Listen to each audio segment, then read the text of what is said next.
Hi friends, today பிரிஞ்சி சாதம் உருளைக்கிழங்கும் கேரட்டும் வச்சு பிரிஞ்சி சாதம் செய்யலான்னு பார்க்கலாம் வாங்க. எண்ணெய் ஊற்றி பிரியாணி இலை போட்டு ஒரு பெரிய சைஸ் வெங்காயத்தை நறுக்கி போட்டுருவோம்.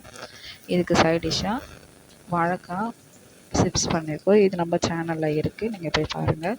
ஒரு 4 பச்சை மிளகா, அதுவே போதுமான அளவு. இது நல்லா ஃப்ரை பண்ணிப்போம். இது கூட கேரட்டும் உருளைக்கிழங்கும் ஆட் பண்ணிடுவோம். கொஞ்சம் வதங்கின போலயே புதினாவை சேர்த்துக்குவோம்.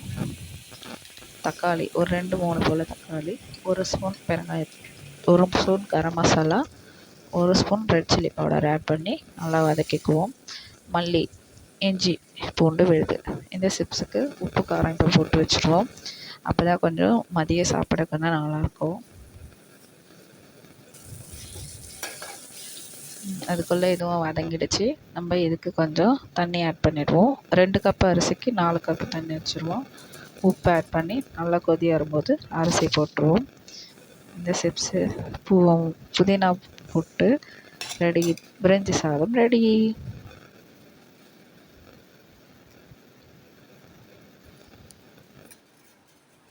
இது பாப்பாவுக்கு கொஞ்சம் கட்டிடுவோம், பெரிய பாப்பாவுக்கு.